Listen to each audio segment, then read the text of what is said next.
안녕하십니까? 저는 한국 개신교 노아박 전도자입니다.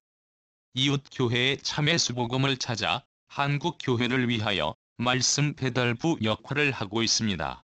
삼위일체의 뜻과 성부, 성자, 성령의 이름은 무엇일까에 대한 주제를 처음 대하는 분도 계실 것이고 한두 번 접하긴 했지만 들어볼 필요도 가치도 없다고 생각하고 읽지도 듣지도 않았을 것입니다. 내가 믿는 성부, 성자, 성령 삼위일체 하나님이 100% 틀림이 없는 참신이라고 믿어왔다고 할지라도 오늘 이 시간만큼은 신구약 성경 66권을 통하여 자신을 계시하신 창조주 예수님 앞에서 겸손한 마음으로 심령문을 열고 더 단단히 믿는 차원이든 검증 차원이든 돌다리를 두들겨보고 지나가는 심정으로 베레아 사람들처럼 과연 그러한가의 자세를 가지고 진지하게 차분하게 들어주시면 전달하는 자나 반응하는 자나 피차간의 유익이 되겠습니다. 기독교 종교 생활이든 자신의 생각에 성경 말씀 중심으로 신앙생활을 아무리 잘하는 것으로 생각하든 신구약 성경의 신관이 잘못되면 부활 천국 영생과는 무관합니다. 오늘은 네이버 블로그 올바른 신앙 지킴이를 운영하시는 진리수호 전도자께서 증거하신 성부와 성자와 성령의 이름으로 세례를 주고 예수를 성자로 부르는 것이 맞을까? 그 메시지를 음성으로 변환하여 전해드리겠습니다. 지금부터 시작합니다. 서슬퍼런 교황과 목숨을 걸고 싸우며 종교개혁을 이루어냈던 위대한 개혁가 마틴 루터 덕분에 지금은 성도들도 자유롭게 마음껏 성경을 보며 진리를 알아가는 기쁨을 누리고 있습니다. 하지만 종교개혁과 함께 청산되었어야 할 가톨릭의 잔재들이 개신교에 유입되어 바른 신앙을 저해하는 악영향을 끼치고 있습니다. 예수를 부를 때 성자 하나님이라는 호칭과 성부와 성자와 성령의 이름으로 세례를 주는 의식은 반드시 청산했어야 할 가톨릭의 잔재였습니다. 이를 모르는 개신교 목사들이 아무렇지 않게 예수를 성자 하나님으로 부르는가 하면 성부와 성자와 성령의 이름으로 세례 의식을 행하고 있습니다. 이 호칭과 세례 의식이 얼마나 위험한 것인지 어떻게 기독교를 우상 종교로 변질시켰는지 알아봅니다. 첫째, 성부와 성자와 성령의 이름으로 세례를 주는 것이 맞는지 여부입니다. 예수께서 승천하시기 전에 제자들에게 아버지와 아들과 성령의 이름으로 세례를 주라고 당부하신 이유는 제자들을 일깨우시려는 예수님의 뜻이 담겨 있습니다.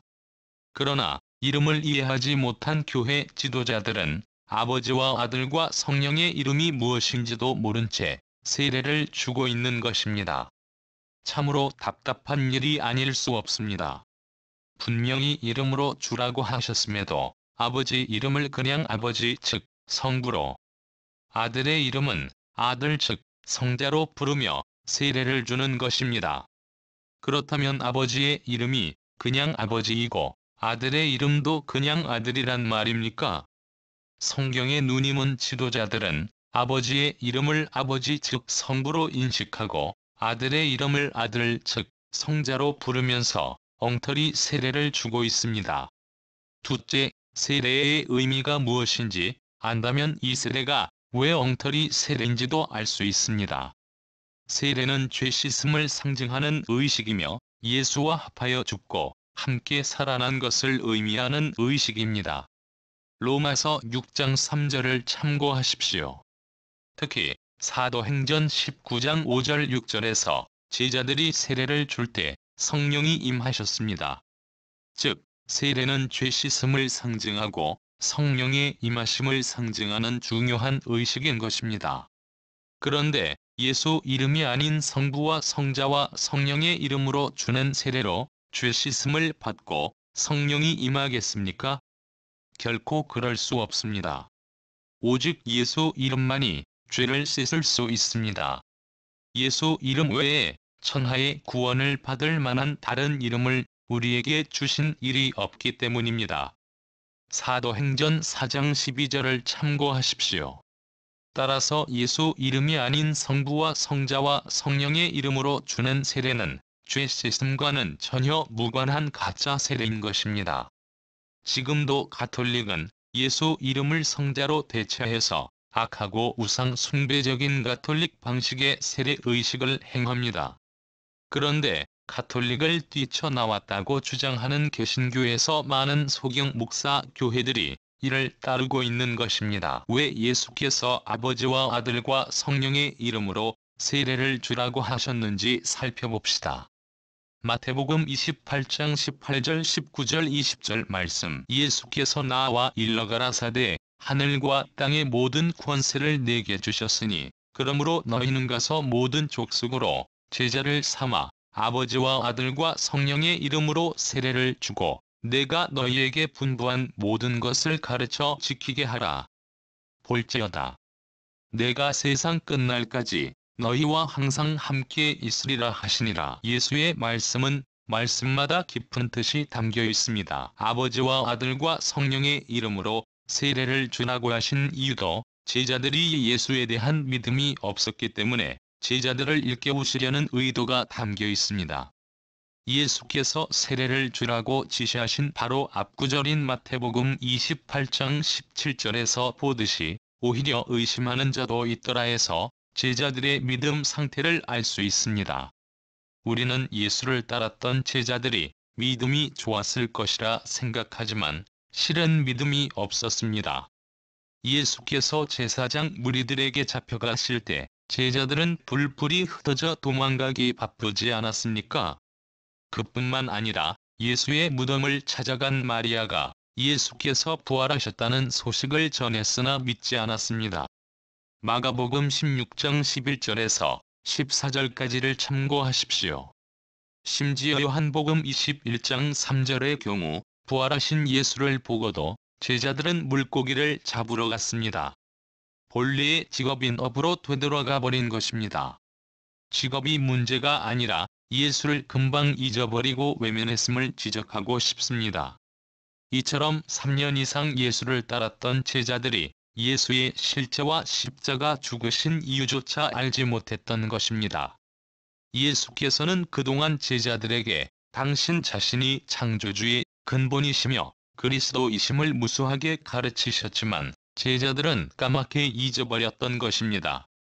예수께서 이런 제자들에게 나타나셔서 내게 땅과 하늘의 모든 권세를 주셨으니 아버지와 아들과 성령의 이름으로 세례를 주고 이렇게 말씀하셨던 것입니다.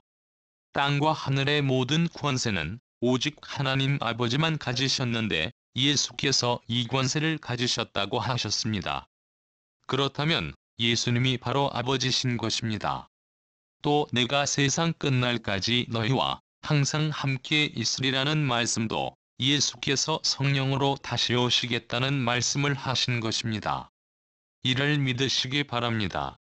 그러므로 아버지와 아들과 성령의 이름으로 세례를 주라는 명령 안에는 아버지와 아들과 성령이 당신 자신임을 깨닫게 하려는 뜻이 담겨 있다고 봐야 합니다. 즉, 제자들이 성령을 받은 후에 아버지와 아들과 성령의 이름에 대해 예수께서 하신 말씀이 생각나게 하시려는 것이었습니다. 요한복음 14장 26절 말씀을 참고하십시오. 이 이름들을 알면 그동안 따랐던 예수님이 누구신지 실체를 알 수 있습니다. 셋째, 예수께서 아버지와 아들과 성령의 이름을 무엇이라고 가르치셨는지 차례로 살펴봅니다. 셋째 1번. 예수께서는 아버지의 이름을 무엇이라고 가르치셨을까요? 변질된 삼위일체 교리에 익숙한 사람들은 아마도 충격을 받고 거부 반응을 보이겠지만 믿음의 대상이시며 하나님이신 예수께서 친히 아버지 이름이 예수라고 가르치셨습니다. 예수님의 말씀은 모두 다 틀림없는 진리며 생명인 것을 유념하며 살펴볼 필요가 있습니다. 먼저 예수라는 이름을 살펴봅시다. 예수라는 이름은 예수께서 나시기 전에 이미 지으신 이름입니다. 마태복음 1장 1절 말씀. 아들을 낳으리니 이름을 예수라 하라. 이는 그가 자기 백성을 저희 죄에서 구원할 자임이시라. 자기 백성이라는 표현을 유념해서 보면 예수 이름이 아버지이심을 알 수 있습니다. 하나님께서는 하나님 백성을 가리켜 수없이 내 백성이라고 하시지 않으셨습니까? 출애굽기 10장 4절, 역대상 11장 2절, 이사야 40장 1절을 참고하십시오. 즉, 하나님 아버지만이 자기 백성이라 하실 수 있는 것을 의미합니다.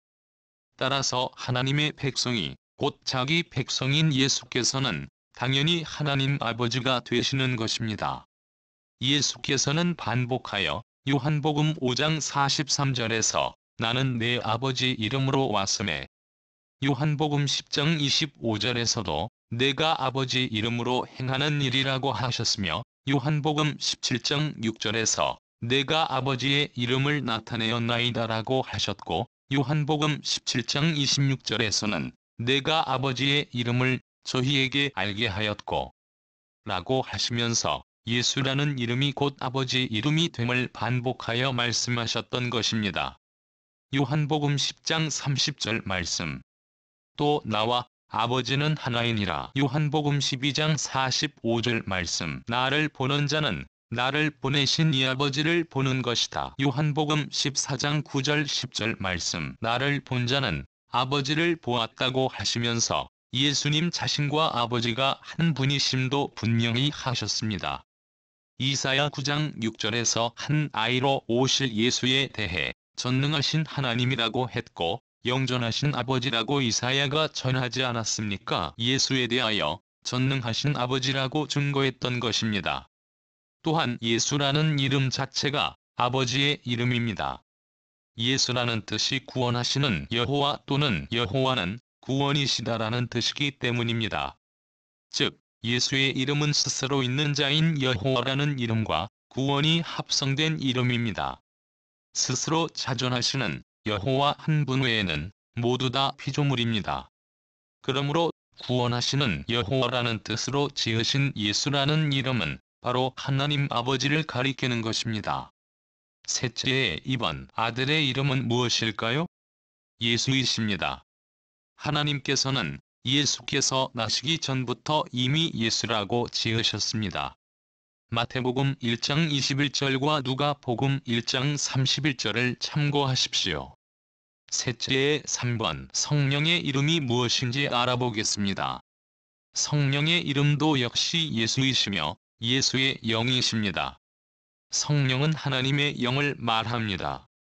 예수께서는 요한복음 14장 26절에서 말씀하시기를 아버지께서 내 이름으로 보내실 성령이라고 하셨습니다.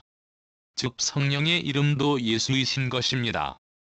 예수께서는 제자들에게 성령으로 오셔서 내가 세상 끝날까지 너희와 항상 함께 있으리라고 하시지 않았습니까? 이에 대해 이사야 선지자도 이사야 7장 14절에서 예수에 대해 보라, 처녀가 잉태하여 아들을 낳을 것이요 그 이름을 임마누엘이라 하리라 고 예언했습니다. 임마누엘이라는 뜻은 함께 하시는 하나님이시며 성령을 말씀합니다. 따라서 성령의 이름도 예수이심을 알아야 합니다. 나중에 예수의 말씀을 기억한 제자들은 성령에 대하여 사도행전 16장 7절에서 예수의 영이라고 했고 베드로전서 1장 11절에서 그리스도의 영이라고 했으며 고린도후서 3장 17절에서 주의 영이라고 기록했습니다. 즉 성령의 이름도 예수이시며 예수의 영이시라는 말씀입니다. 제자들은 성령을 받은 후에 아버지와 아들과 성령의 이름을 깨닫고 예수 이름으로만 세례를 주었습니다. 즉 예수께서 하신 말씀을 기억한 제자들은 오직 예수 이름으로만 세례를 베풀었던 것입니다. 사도행전 2장 38절, 사도행전 8장 16절, 사도행전 10장 48절과 19장 5절을 참고하십시오. 결단코 아버지와 아들과 성령의 이름으로 세례를 주지 않았습니다. 넷째, 믿음이 분산되면 결코 구원이 없습니다. 예수께서 아버지와 아들과 성령의 이름으로 세례를 주라고 하신 것은 당신이 아버지이시며 아들이고 성령이신 것을 깨닫게 하여 당신께서 성경의 전부이심을 알게 하시려는 뜻이었습니다. 기독교는 오직 예수를 믿는 믿음으로만 구원을 얻는데 믿음이 분산되면 결코 구원이 없습니다. 믿음이 오직 예수께로만 향해야 한다는 이야기입니다. 예수께서는 요한계시록 22장 13절에서 나는 알파와 오메가요, 처음과 나중이요, 시작과 끝이라고 선포하셨습니다. 즉, 당신께서 시작인 창조부터 마지막 심판까지 모든 것을 주관하시는 창조주 하나님 본체라는 말씀입니다. 또 여호와께서도 이사야 44장 6절에서 이스라엘의 구원자인 만군의 여호와가 이같이 말하노라. 나는 처음이요 나는 마지막이라. 나 외에는 다른 신이 없느니라고 하셨습니다. 따라서 예수와 여호와는 한 분 하나님이십니다. 이것이 참으로 바른 신관입니다. 그러나 눈이 먼 신학자들은 유일하신 하나님이신 예수를 성자 하나님으로 격하시켰던 것입니다. 예수님을 성자 하나님으로 호칭하는 것은 어마무시한 불경죄가 됩니다. 기독교 초기 이단인 아리우스 때문에 삼위일체라는 교리가 세워졌습니다. 아리우스가 선동하기를 예수는 창조물이라면서 사람들을 미혹했습니다. 이에 대해 아타나시우스는 예수와 성령과 아버지는 하나님이시며 셋이 아니라 한 분이시라고 맞서 대항했지만 결국 거부되어 삼위일체라는 교리가 세워지고 말았던 것입니다. 아버지와 아들과 성령의 이름이 예수님이시고 한 분이심을 이해하지 못한 지식적인 신학자들이 예수를 성자 즉 아들 하나님으로 호칭함으로써 예수와 아버지를 구별시켰습니다. 뿐만 아니라 이들은 한술 더 떠서 성부는 성자와 성령이 아니며 성령은 성부와 성자가 아니고 성자는 성부와 성령이 아니다라는 이론까지 만들어 하나님을 명확히 셋으로 구별했고 삼위일체를 삼신론으로 변개했습니다. 또 일체가 한 분이심을 이해 못한 신학자들은 일체를 한 본질 즉 같은 성질이라는 논리를 폈습니다. 즉 성부, 성자, 성령은 각각 구별되나 본질 또는 성질이 하나이기에 일체라는 것입니다. 이렇게 변질된 삼위일체 교리는 새 하나님의 가면을 쓴 사단을 믿게 했고 결국 기독교를 통째로 무너뜨리는 사람의 영혼을 죽이는 살인용 도끼가 되게 했습니다. 다섯째, 성자 하나님 또는 아들 하나님이라는 호칭이 중세교회에 어떤 영향을 끼쳤는지 살펴보겠습니다. 중세교회의 삼위일체 그림을 보면 그림 속에 나오는 세 명의 하나님으로 보이는 존재들이 회의 중인지 아니면 환담을 나누는지 모르지만 이 그림은 중세교회 교인들이 하나님을 셋으로 믿고 있었다는 것을 증명해 줍니다. 성자 하나님, 아들 하나님이라는 호칭은 예수님을 영원한 아들로 존재하도록 만들었습니다. 여섯째, 영원토록 마리아 품에 안겨있는 예수 동상에 대한 것입니다. 가톨릭의 예수는 언제나 마리아 품에 있는 아들로 머물러 있습니다. 성당 곳곳에 서 있는 수많은 예수 동상들은 늘 마리아의 보살핌을 받는 연약한 아들로 존재하도록 형상화했던 것입니다. 예수를 성자 하나님으로 부름으로써 나타난 첫 번째 결과는 자칭 하나님의 어머니가 되시는 마리아의 등극입니다. 예수를 아들 하나님으로 부름으로써 세 분 하나님을 믿고 타락한 교회는 아들 하나님을 낳은 마리아를 하나님의 어머니 즉 예레미야 7장 18절의 하늘 황후로 추대하여 숭배받는 위치에다 올려놓았습니다. 새 하나님을 믿게 된 기독교는 이렇게 급속도로 변질되었고 사단이 마음껏 활개치는 놀이터가 되고 만 것입니다. 눈이 어두워진 교회는 우상 종교의 염주를 본따 묵주를 만들어 돌리고 성무성으로 염불하며 촛불을 켜고 복을 빌거나 죽은 자를 위해 향을 피우는 등 그야말로 불교의 절을 훨씬 능가하는 우상 종교가 되고 말았습니다. 삼신론인 셋신을 섬기며 참 하나님을 잃어버린 신도들은 임금이시며 왕이신 예수 그리스도를 제껴버리고 사람의 왕 즉 교황을 뽑아 하나님의 대리자로 섬기고 있습니다. 마태복음 23장 9절 말씀, 또 땅에 있는 종교 지도자들을 아비라 하지 말라는 말씀을 어기고 땅의 지도자들을 아비라 부르며 따르고 있습니다. 황제를 파문할 정도로 막강한 권세를 휘두른 교황은 검을 가진 자는 검으로 망한다는 예수님 말씀을 무시하고 검을 들고 십자군 전쟁을 일으켜 수많은 이방인들을 죽이기도 했습니다. 예수께서 죽으신 구원의 십자가를 들고 사람들을 학살한 것입니다. 이로 인하여 이방인들에게 십자가는 구원의 십자가가 아니라 전쟁의 십자가 또는 사륙의 십자가로 비춰지게 만들어버렸습니다. 뿐만 아니라 사람을 죽일 수 있는 막강한 권세를 가진 종교 지도자들은 귀신 들린 마녀를 색출한다는 명분으로 악의적인 선동과 온갖 고문을 통하여 마녀를 사냥하고 마녀들의 재산을 착취하는 등 누명을 씌워 수를 헤아릴 수 없는 많은 사람을 죽였습니다.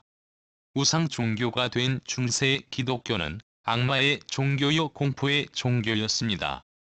구원과 사랑의 기독교가 이처럼 사악하고 가증한 종교로 변질하도록 만든 단초는 예수를 성자 하나님, 아들 하나님으로 부르고 세 존재의 하나님 이름을 가진 세 신을 섬기면서 시작된 것입니다. 그러므로 예수를 성자 하나님, 아들 하나님으로 부르는 것은 창조주 여호와 영존하신 아버지 한 분 예수를 모독하는 것입니다. 예수를 성자 하나님으로 부르는 것은 예수를 아버지 자리에서 끌어내리는 참남한 행위인 것입니다. 지음받은 자에 불과한 인간이 창조주 하나님을 구별하여 셋으로 나누고 서열을 정하는 행위는 지옥불에 깨끗하게 태워 심판받을 사악한 행위입니다. 아버지와 분리된 아들은 더 이상 유일신 참 하나님이 아닙니다. 요한복음 17장 3절을 참고하십시오. 일곱째, 예수께서 왜 아들로 오셨는가에 대한 것입니다. 하나님이신 예수께서 아들로 오신 것은 첫사람 아담을 대신하여 둘째 사람으로 오신 것입니다. 고린도전서 15장 47절을 참고하십시오. 즉, 아담은 하나님 형상대로 지음받은 사람인 아들이었으나 죄를 지음으로 쫓겨났습니다. 예수께서는 죄인이 된 아담을 대신하는 사람의 아들인 중보자로 오신 것입니다. 예수께서 사람의 아들로 오신 것은 눈에는 눈, 이에는 이라는 율법의 원리에 따라 사람의 죄는 사람이 갚아야 하기 때문에 아들로 오신 것입니다. 즉, 한 사람 아담으로 인해 인류에게 죄가 들어온 것처럼 한 사람 예수로 말미암아 모든 사람이 구원받게 하시려고 아들로 오신 것입니다. 로마서 5장 12절에서 17절까지를 참고하십시오. 아들로 오신 예수께서는 죄가 없으시지만 죄인들을 대신하여 금식하시고 마귀의 시험과 세례를 받으시고 기도하셨습니다.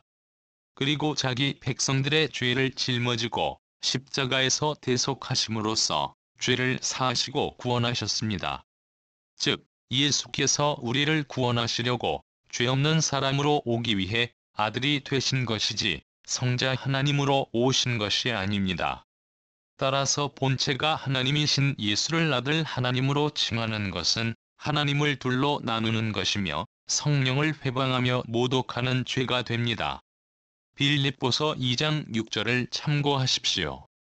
여덟째, 하나님은 한 분이십니다. 우주 만물을 창조하시고 주관하시며 섭리하시는 전지전능하신 하나님은 모든 것의 근원이시며 원천입니다. 스스로 자존하시며 절대자이신 하나님은 한 분이십니다. 하나님께서는 첫 번째 명령인 십계명의 1계명을 통하여 나 외에는 다른 신이 없다고 선포하셨습니다. 또 성경의 곳곳에 홀로라고 말씀하시면서 당신 외에는 신이 없음을 누누이 경고하셨습니다.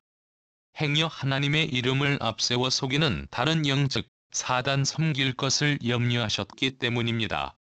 거듭 말씀으로 강조하지만 신앙의 머리이신 하나님은 한 분이십니다. 아홉째, 구원의 하나님이 참 하나님이십니다. 우리를 구원하시려고 육신으로 오셔서 십자가에서 죽으시기까지 우리를 사랑하신 예수님이 진짜 우리의 하나님이십니다. 나를 낳은 아버지가 진짜 아버지이고 친아버지이듯이 십자가의 모진 고난을 통하여 나를 낳아주신 예수님이 진짜 나의 하나님이고 친아버지이신 것입니다. 나를 구원하시고 나와 세상 끝날까지 함께 하시는 분이 나의 아버지시며 하나님이신 것을 알 때 그 사랑과 은혜를 더욱 크게 느끼는 것입니다. 결론으로 말씀을 믿습니다. 거듭 강조하지만 하나님을 둘이나 셋으로 믿으면 결단코 구원받지 못합니다. 누구든지 이를 명심하시기 바랍니다. 기독교인들은 하나님을 셋으로 믿더라도 예수님만 믿으면 구원을 얻는다고 대단한 착각을 합니다. 그러나 참된 복음신앙의 머리가 되시는 예수님을 왜곡시키면 다른 예수를 믿는 것이 되기 때문에 구원이 없는 것입니다. 성경은 오직 예수 한 분뿐 다른 신은 없습니다. 여기까지입니다. 그리스도인 여러분, 오늘 메시지는 성경의 핵심입니다. 내가 믿는 것만 믿고 보는 것만 고집하면 귀가 닫혀서 참예수 복음을 듣지 못하여 망합니다. 끝까지 청취해 주셔서 감사합니다.